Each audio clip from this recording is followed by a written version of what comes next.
Hello to all of my amazing listeners. I hope you're having a fantastic week. You don't want to miss this episode. A friend of mine, Elisa Stampf, is on with me again today. She's the founder of Insure Equality, and she's got some amazing things to share about the summit that they just had in the Chicagoland area. We talk about what's going on in the world right now and finding community and creating trust. And we're also, she made a big announcement on the show, so you have to listen to it. I hope that you guys are enjoying the podcast, and here comes the rest.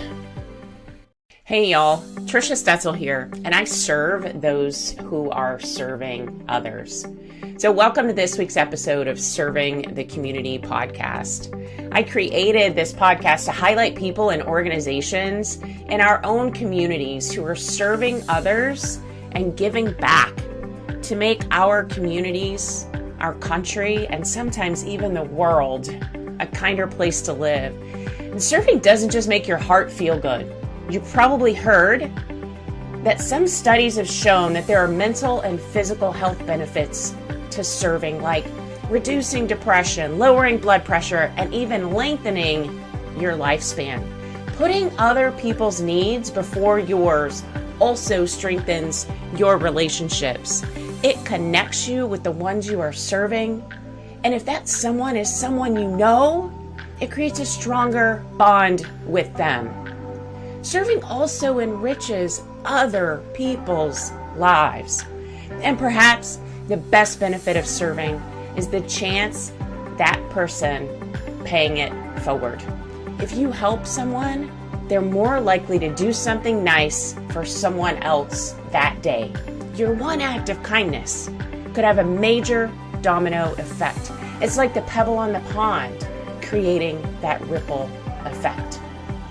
Now, it's time to talk to our amazing giver this week. Hello and welcome to this week's episode of Serving the Community podcast. I'm super excited about my guest today. She's coming back to visit with me, so we're not going to go through all of the introductory what's going on stuff. We're just going to talk about the things that have just happened and the things that are happening right now and what's going to be happening, and just have a real discussion. Elisa Stampf worked for insurance for over 10 years before she had an instance of harassment that pushed her resilience to the limit. Rather than giving up, she co-founded a nonprofit to advocate for an industry that values and empowers a workforce diverse in gender, race, sexual orientation, and economic status.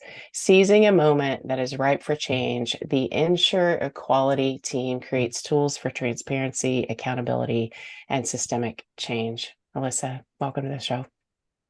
Thanks for having me back, Trisha. It's so good to be here. I'm so excited. So everybody already knows who you are because I just told them. Yes. I want to talk about something really exciting. So give a little bit of background about Insure Equality, and then let's jump into the summit that you just had and how that went.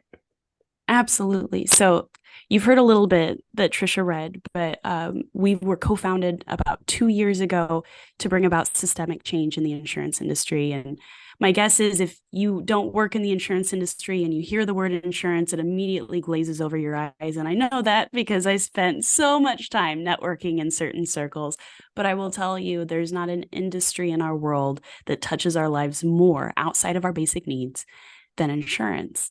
And so really what we're doing is twofold. We're working with the industry to help make our workplaces more welcoming for the folks that work within insurance. Because if I say the word insurance, there's probably a specific image of a person that comes to mind, and it's pretty standard across all thoughts. So the goal is to change that image and to change it quickly so that it could be anybody, because that's really what this industry is about, is taking care of our communities, and we need to look like our communities as well. So that's one piece of it. But the other piece is pulling the community in, because if you think about it, there's a lot that we're seeing in terms of crisis right now. We're seeing insurers pull out of marketplaces due to environmental reasons, due to legislative reasons. They're tightening coverage, upping prices. We're all feeling this crunch in some way. There's an environmental crisis, a healthcare crisis. I'm almost sick of saying the word crisis because I feel like it's starting to lose meaning. But the goal with what we're doing, like I said, is twofold. It's to work inside the insurance industry, and it's also to work outside of it, because what we've noticed from within IE, Insure Equality, is that not all of the voices in our community are at this table. And how can we sufficiently cover everybody that needs coverage if those voices aren't represented? So the goal is to bring as many people to this table as possible. We'll create a new one. We'll broaden it. We'll make it as big as we possibly can. And we're going to start to change this industry that affects so many of us. Yeah. But you also asked about the summit. So if I may, I'll go straight into that. Go for it. So yeah, it was our first summit. We're going to be doing another one next year. So earmark the dates of August 26th and 27th. We're going to be launching on Women's Equality Day next year, and I'm so excited for that. But this year, it was on September 15th, the start of Rosh Hashanah and Latinx Heritage Month.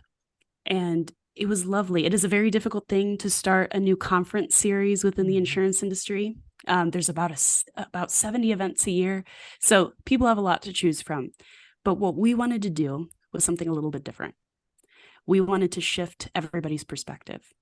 So we held it in an art gallery, and we welcomed people from 25 states to speak on stage, all different backgrounds. We had topics covering intersectionality. We had a trans rights panel. We talked about psychological safety, mental health. We even had a group of parents talking, and every parent was a dad, which I love because I'm so used to going to panels and it's all mothers talking about it. And what we've done is we've assigned one parent as the sole caregiver, and it's time to start listening to other voices in the conversation. And it was really an enriching conversation all the way around. Some of the feedback that we're getting from the day, there's two comments that ring in my head pretty much constantly. The first is, I've never been in an environment where I felt like I already belonged. Mm-hmm. And the second was, you've changed my mind about insurance in one day. Mm-hmm. And what we've proved with this one day, at least in my mind, is that change is possible, and that we do want it, and that it takes coming together, being curious, collaborative, and open to the conversation. And that's exactly what happened. People weren't afraid to go there, to have difficult conversations about race, gender, and to listen and ask really incredible questions. And everybody walked away with a new sense of enrichment and focus and a whole new set of collaborators in their network. So I'm really excited about what's to come and what's possible.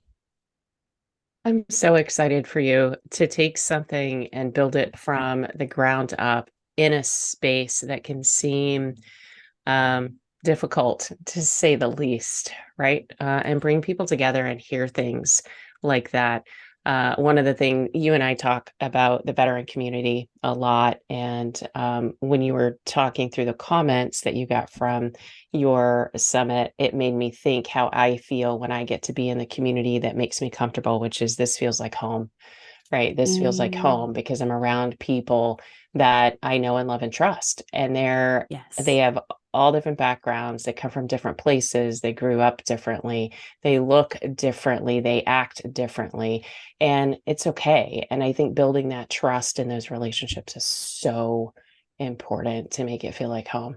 Congratulations. Well, thank you. And I want to remark on something you just said, because I think for somebody that isn't necessarily within the veteran community or aware of that, might not understand how deep the comment is that you just made. Because I myself am a military brat, and on average moved about 2 years at like several generations deep. So like I'm baked into the situation. I didn't wear the badge, but I've been there. Yeah. When you say it feels like home means something different to veterans and their families. Yeah, it isn't a home necessarily, like a house, like a structure.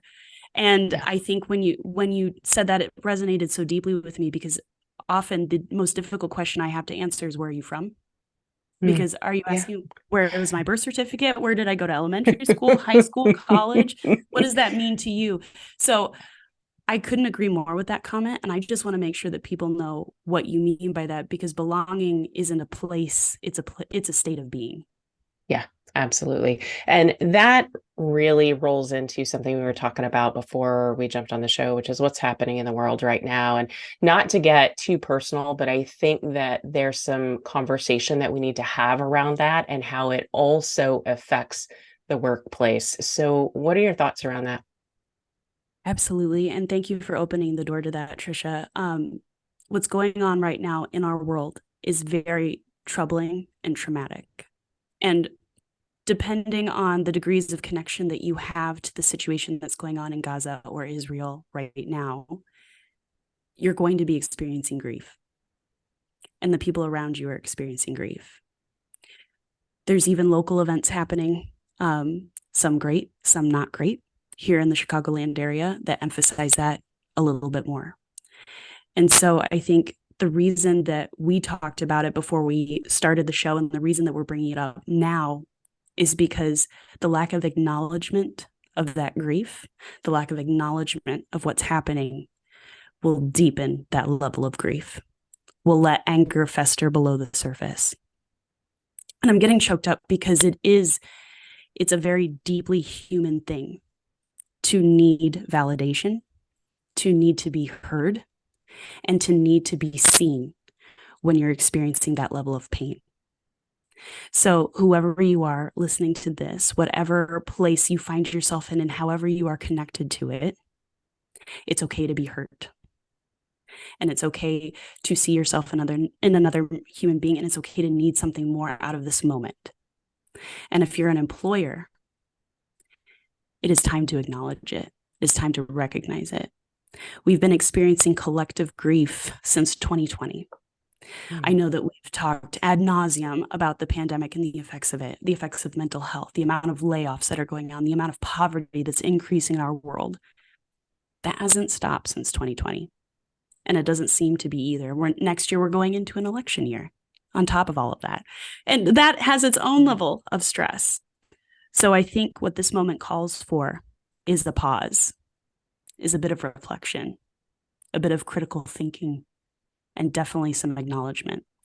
Because I know if you're a leader in an organization right now, and that pertains to people that don't have a certain level in a hierarchy. When I say leader, I mean somebody that wants to stand up and make a change, not somebody that has a specific role that ends in president or something like that. If you are a leader in your organization, pause, reflect, take the time to acknowledge the grief, the moment that is happening, and make space for it. Because the lack of doing so will create a rift that you won't be able to see until it's too late. Absolutely. Thank you for sharing that. I deeply appreciate the message there. And the other thing that I'd like to bring up is community. If you're looking for community, there are people out there that want to huddle with you. There are people out there that want to listen to you. There are people out there that want to share with you. So if you're looking for a community, all you have to do is reach out. They're probably sitting next to you or across from you or someone that you connect with on a regular basis. So don't feel like you have to do or go through something like this alone. Find that community or build Absolutely. one, right? And invite people in. Yeah, both and Okay. to that. Yeah, absolutely. So as we pause and have thoughts about those who are affected and those who are affected by the affected, we're all sending good energy out and letting you know that we're here to talk about it. And I think you're right about not being silent. Yeah, Thank not you. being silent. Yeah. And there are ways to get involved. Something that we talked about right before the call. Everybody's going to process what's going on differently. Some people are going to recede. Some people want to talk about it, find community like you're sharing, or a therapist. I recommend inclusive therapists. They work with all different walks of life.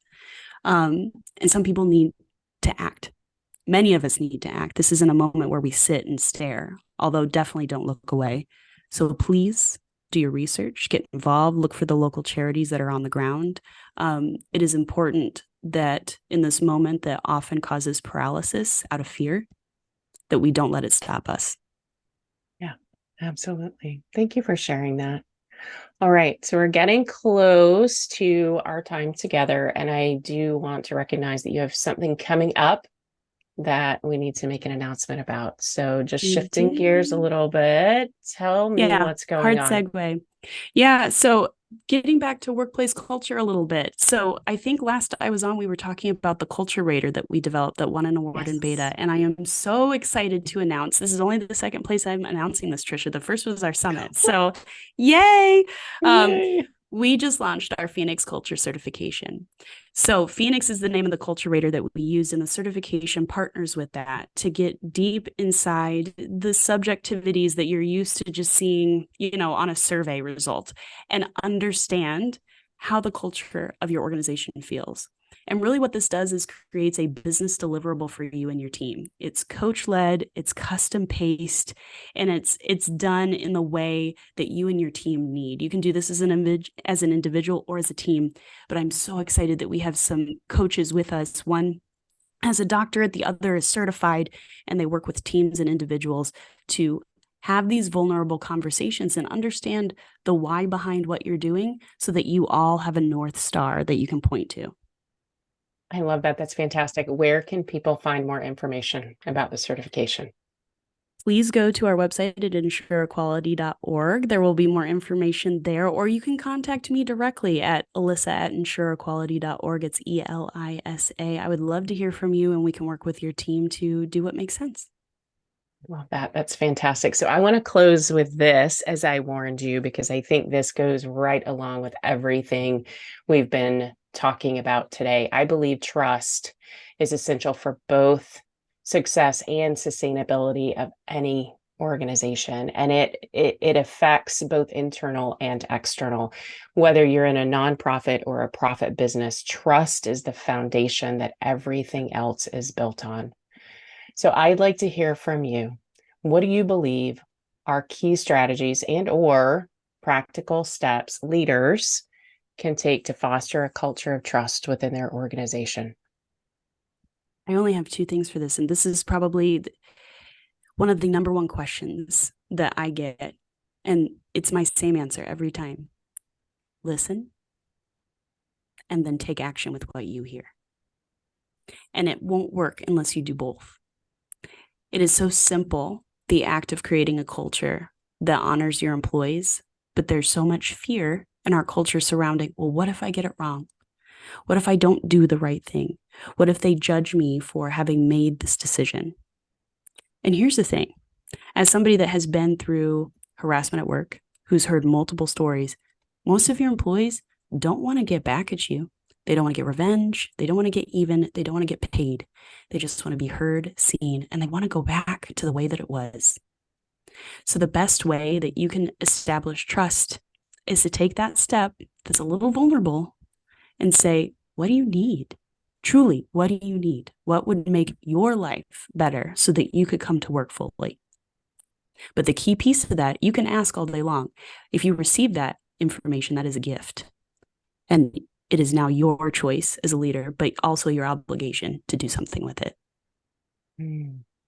Listen and take action. I love it. Thank you for sharing your thoughts on that. Of course. Thank you for having the conversation. I'm so excited that you came on with me today, and we had some ups and downs, but I think that we've touched on a lot of really important topics today, and I appreciate you being with me today. Thanks for being real.